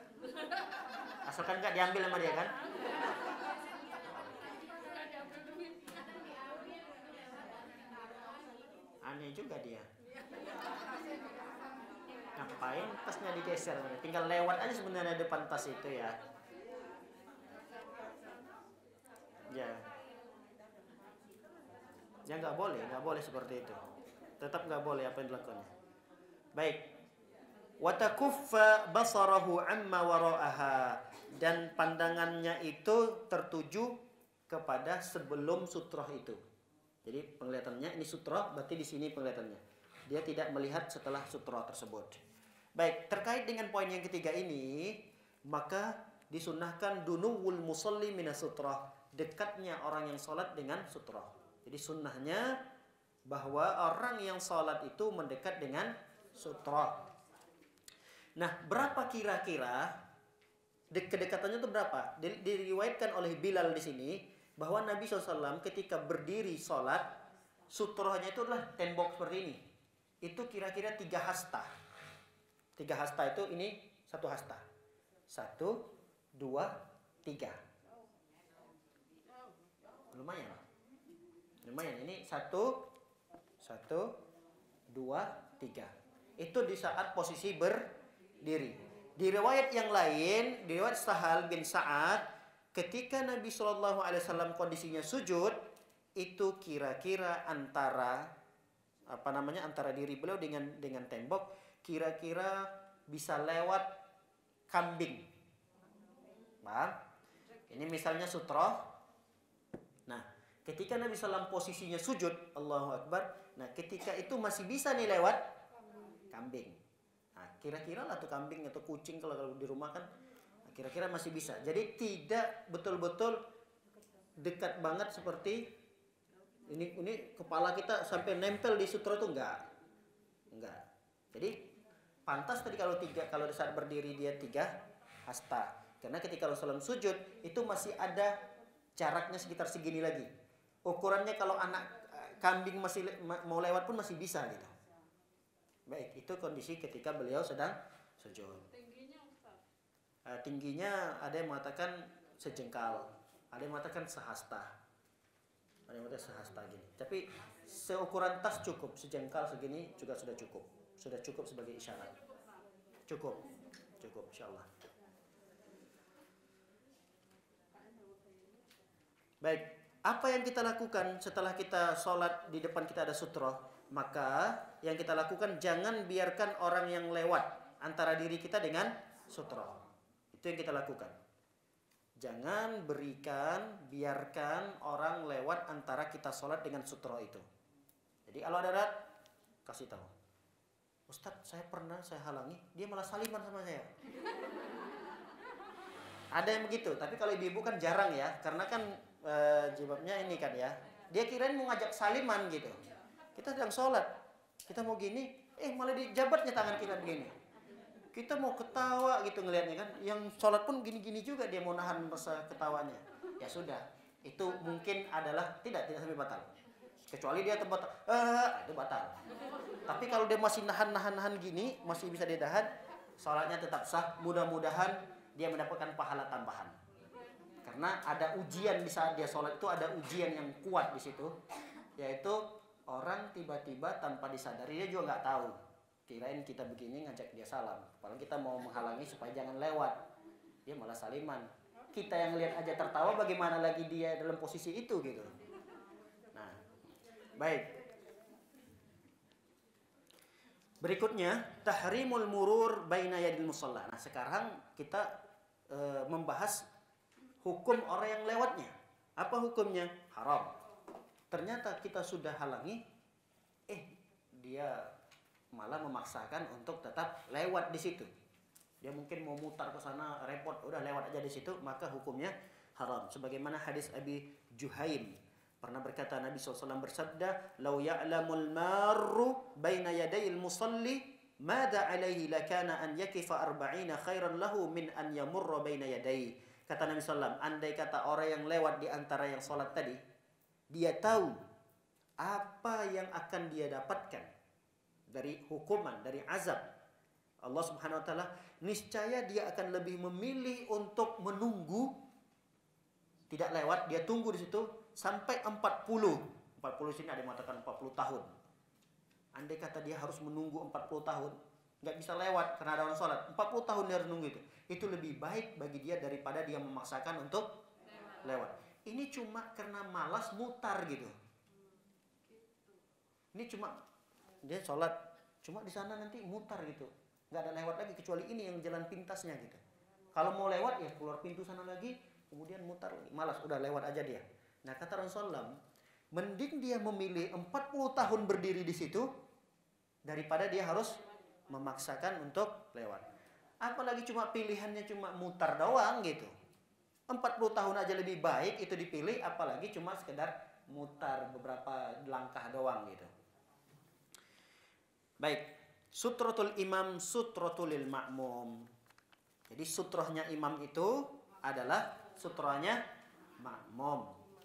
Jadi cukup kalau kita sholat berjamaah, yang punya sutroh itu hanya imam saja. Jadi kita tidak perlu sutroh. Kalau ada orang yang lewat di depan kita yang sedang sholat, itu biarkan aja. Karena ada sebagian kaum muslimin, mereka itu ketika sholat berjamaah nih, Allahu Akbar, namanya ada orang batal sholat, batal wudhunya atau apa, dia mau lewat, tapi dihalangi, semua orang menghalangi. Gimana dia mau lewat? Orang dia mau wudhu, dia batal wudhunya, mau ngapain dia lagi? Masa dia harus nunggu orang selesai sholat? Ustadz, ini sutro, nggak boleh lewat sini. Iya, sutro kita itu cukup diwakili oleh imam. Yang nggak boleh dilewati itu hanya imam saja. Jadi imam yang harus, kalau ada orang lewat depan imam, imamnya gini. Tapi kalau makmum nggak perlu digini-giniin. Ada misalnya anak-anak lari depan tak apa gitu, lalu kemudian dia gini-giniin anaknya tak apa gitu, orang mau lewat, nggak perlu. Udah biarin aja. Orang mau apa, ada hajat kebutuhan dia mau keluar meninggalkan jamaah, ya udah biarkan. Kalau sholat sendirian di masjid berjamaah, lagi sholat sunnah, itu sutronya sutro sendiri. Ini berlaku hanya ketika berjamaah. Kalau kita sholat sendiri, baik itu sholat sunnah maupun sholat wajib, kita buat sutro masing-masing. Kalau sendiri, kalau berjamaah sudah diwakilkan oleh imam saja. Jadi yang kita itu tidak perlu ada sutroh lagi. Kalau orang mau lewat aja. Iya, jangan dihalangi. Ada orang mau lewat aja.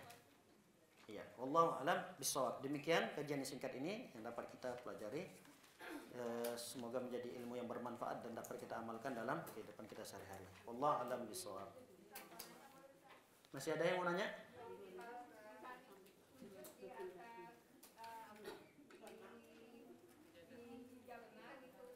Ya. Enggak apa-apa insyaallah. Enggak apa-apa. Karena hijab kita itu kan kita sudah ada sejak kita awal sholat kan. Yang nggak boleh itu sesuatu yang tidak kita bawa di sholat. Seperti kita bawa sarung tangan, sapu tangan atau apa namanya itu? Sapu tangan ya? Sapu tangan kalau makan kita kadang lap gitu, itu kita kantongin. Nah, ketika kita mau sujud, itu kita keluarin. Kita keluarin, mau sujud, kita bentangin gitu. Baru kita sujud di situ, itu nggak boleh. Kalau dari awal kita bawa sapu tangan kita, lalu kemudian kita bentangkan, mungkin banyak pasir atau debu situ, kita bentangkan, nggak apa-apa. Nggak apa-apa. Nggak ada masalah insyaallah. Yang nggak boleh itu, tadinya nggak ada. Di saat dia ruku, dia lihat, waduh, banyak pasirnya, banyak debunya. Sami Allahu liman hamidah, sambil sami Allahu liman hamidah, tangannya bergerak mengambil sarung tangan dari kantongnya. Ketika mau sujud, sempat-sempat masih bentangin. Baru dia sujud, itu nggak boleh. Kalau nggak ada unsur kesengajaan, nggak ada masalah. Nggak ada masalah dia sujud di atas mukena atau jilbabnya, nggak ada masalah. Karena itu suatu yang sudah dia bawa dari sholatnya gitu. Ya, Allah alam. Kalau kita geser sutra orang kan, orang sholat sutra kan kejauhan, kita mau lewat kita geser dekatnya, kita lewat terus kita balikin lagi, itu boleh nggak? Jadi kita geser sutranya. Kita geser sutrohnya. Ya, orang kan punya sutra, kita mau lewat kita geser. Itu sebenarnya sutrohnya udah pas gitu. Kelebihan gitu. Kelebihan. Terus kenapa kita balikin lagi? Digeser aja dikit. Jangan dibalikin lagi. Kalau memang dia kelebihan, udah geser aja ke tempat yang persis tadi, kira-kira ini lebih dari 3 hasta. Nah, udah kita geser sini dikit sehingga kita bisa lewat, nggak apa-apa.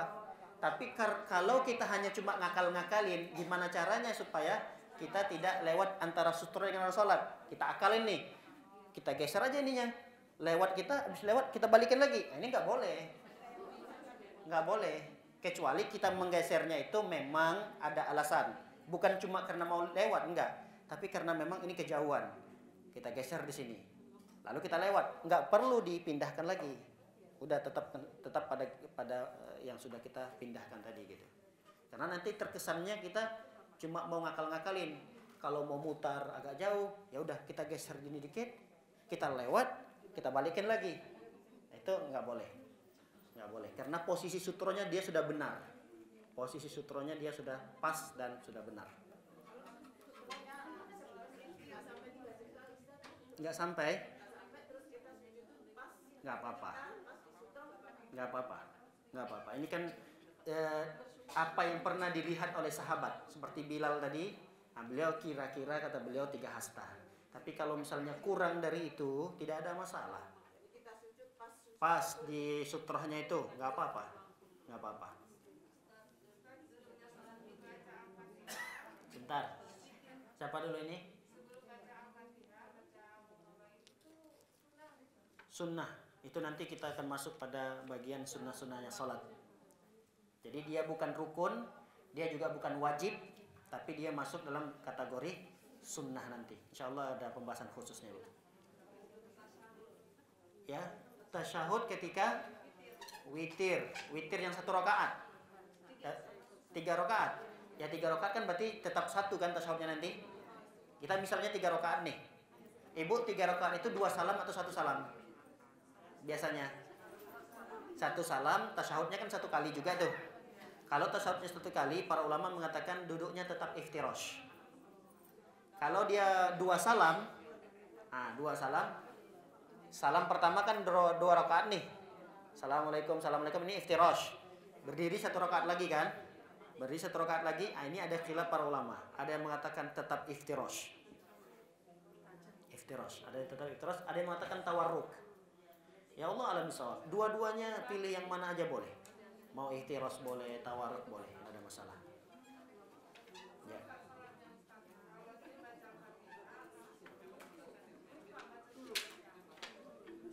Apa pertanyaannya? Habis baca Al-Fatihah, dia langsung ruku. Gak apa-apa. Dia bukan rukun, baca surat setelah Al-Fatihah itu, dia bukan rukun, dia juga bukan wajib. Dia cuma sunnah. Habis dia baca Al-Fatihah, waladhdallin, amin, Allahu Akbar, sah salatnya. Sah. Iya, dia cuma sekedar sunnah.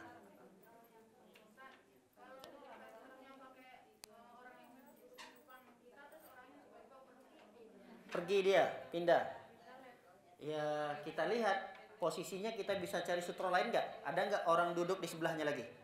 Kalau ada, kita yang bergeser sebelah kanannya dikit. Kita bergeser. Tapi kalau tidak ada lagi, cuma satu-satunya orang duduk di situ, kemudian untuk ke tembok ini jauh banget gitu.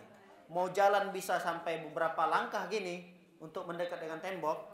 Tapi kalau mereka yang menganggap itu wajib ya, kalau sini kan wajib nih. Kalau saya wallah alam bisawab, saya tidak sampai menghukumnya wajib. Kalau saya ya pribadi, sutra itu tidak sampai hukumnya wajib. Tapi kalau kita sedang berada di tempat yang ramai, usahakan sholat itu tetap dekat dengan sutra.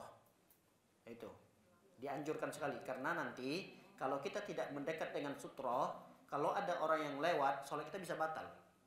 Karena kan ada hadis Nabi SAW yang membuat sholat seorang batal itu, yang lewat adalah himar, kemudian anjing hitam, dan perempuan. Jadi kalau ada orang, kenapa? Iya. Jadi perempuan yang sudah haid ya, bukan anak-anak, bukan perempuan anak-anak. Jadi kalau yang sudah haid itu, kita lewat, ada orang lewat depan kita sholat, terancam sholat kita batal. Kecuali kalau kita sudah ada usaha untuk menghalanginya. Tapi kalau kita ngomong gini, kemudian ada orang lewat di kita biarkan aja, itu sholat kita terancam batal. Kata Rasulullah SAW, yaqta'u itu sholatnya terputus gitu. Ada yang menafsirkan terputus itu ya batal sholatnya. Ada yang mengatakan yaqta'u itu pahalanya berkurang, pahalanya terputus, sholatnya tetap sah. Nah, makanya para ulama tetap menganjurkan sholat mendekat dengan sutroh, dekat dengan sutroh gitu. Nah kalau memang tadi jauh tidak ada sutrohnya, ya sudah kita anggap saja garis apa namanya ini, garis sak itu udah sutroh kita udah. Karena kita kalau mau jalan nanti menimbulkan fitnah. Kita jalan ada orang sholat kok jalan sih gitu. Berapa ada 10 langkah gitu untuk mendekat dengan tembok. Sedangkan di sekelilingnya itu masjid bukan masjid orang yang penuntut ilmu. Maksudnya yang di sana hadir juga orang-orang yang awam nggak ngerti. Nah dilihat nanti sama orang awam, waduh sholat apaan lagi nih, model apa lagi nih sholatnya nih, bisa sambil jalan. Apalagi di benak orang awam gerak 3 kali aja udah batal sholatnya. Ini 10 langkah gitu, bukan gerak lagi, ini jalan melangkah. Ini nanti akan menimbulkan fitnah. Ya udah, dia sholat aja pada posisinya, selesaikan sholatnya. Ya, kalau kasusnya terjadi seperti itu, makanya tidak disarankan untuk menjadikan sutra itu adalah orang gitu. Karena dia bergerak. Ketika kita sholat, dia tinggalkan kita, bingung kita mau cari sutranya lagi kemana. Iya, mending cari tembok, apalagi tiang atau tas yang kita bawa. Ya, Allah alam bisawab. Baik, demikian sudah ya. Satu lagi. Wallahu taala alam bisawab. Kita berdoa pada Allah Subhanahu wa taala, semoga Allah Subhanahu wa taala memberikan kesehatan kepada kita, keberkahan umur, keberkahan harta, keberkahan keluarga. Mudah-mudahan kita bisa memaksimalkan umur kita, kesehatan kita ini untuk beribadah kepada Allah di 10 awal dari bulan Zulhijjah ini. Semoga Allah Subhanahu wa taala menutup usia kita dalam kondisi husnul khatimah. Amin ya rabbal alamin. Wa sallallahu ala nabiyina Muhammad wa ala alihi washabbihi wasallam ajma'in. Subhanakallahumma bihamdika asyhadu an la ilaha illa anta astaghfiruka wa atubu ilaik. Assalamualaikum warahmatullahi wabarakatuh.